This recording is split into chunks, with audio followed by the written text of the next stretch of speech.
বৃহস্পতিবার সকালে বেলুড় মঠ ও মিশনের প্রেসিডেন্ট পূজনীয় শ্রীমৎ স্বামী গৌতমানন্দজি মহারাজ কৃষ্ণনগর রামকৃষ্ণ আশ্রমে পদার্পণ করেন। এর আগে তিনি নবদ্বীপের রামকৃষ্ণ আশ্রমে আসেন, সেখানে তিনি 4 দিন কাটান।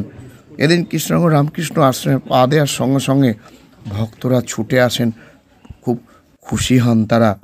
ভক্তদের সামনে শ্রীমৎ স্বামী গৌতমানন্দজি মহারাজ ঠিক কী জানিয়েছেন তার সেই বক্তব্য শোনাবো। আর এ নিয়ে আজকাল আগামী বিশেষ প্রতিবেদন।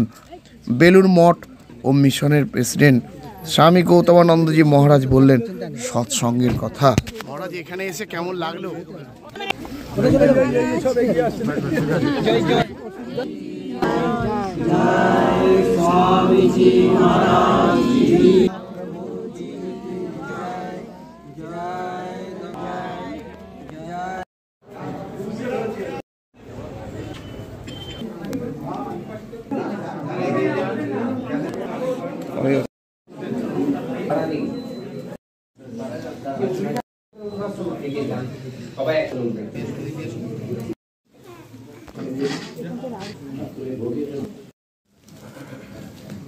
থাকবেন বা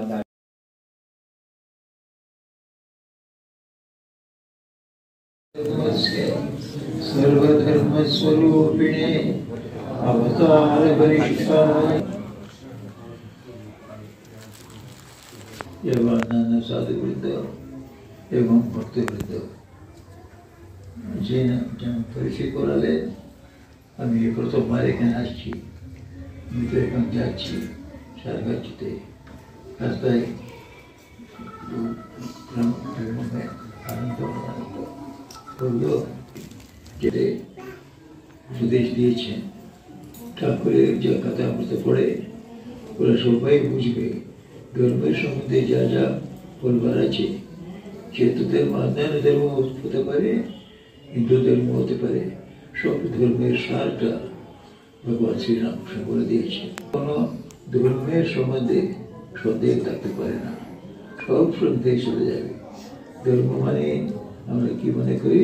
ভগবানের সম্বন্ধে, আমাদের জীবাত্মার সম্বন্ধে এবং জগতের সম্বন্ধে ধর্মীতে বলা হচ্ছে। বলে দিয়েছেন ভগবান সচ্চিদানন্দ স্বরূপ, উনি সবসময় থাকেন, ইটারনাল শাশ্বত বস্তু, অন্যান্য সব ছেড়ে যেতে পারে। ঠাকুর একজন সব সময় শাশ্বত হয়ে যাচ্ছে। উনি, আমরা তো জীবাত্মা, সূর্যের কিরণ বোঝা যায়, সূর্য কিরণ বোঝা গিয়ে তো সূর্য বোঝা যায়। অগ্নি, বায়ু, শক্তি, দুধ, দেবলপন, এসবগুলো একসঙ্গে থাকে প্রত্যেকভাবে। সেরকম আমরা সবাই জীব, যেটা অংশে আমরা বলি ও অংশেতে পূর্ণের উষ্ণতা থাকে, ও সূর্যের শীতের তাই থাকে। তো সেই রকমই ভগবান অংশ মানে আমরাও ভগবানের কীর্তন করো, ওনার মহিমাটা গান করো, মাঝে মাঝে সৎসঙ্গ করো, নিজেদের সঙ্গে মিলিত হোক। যখন পারো একদিনের জন্য, 1 দিনের জন্য, 3 দিনের জন্য আলাদা করে আলাদা এক জায়গায় একান্তে বসে কিছু চিন্তা করো জীবনের সম্বন্ধে। আমি এত কিছু করলাম, কোনটা শাশ্বত জিনিস, কোনটা চলে যাবে, চলে যাবে।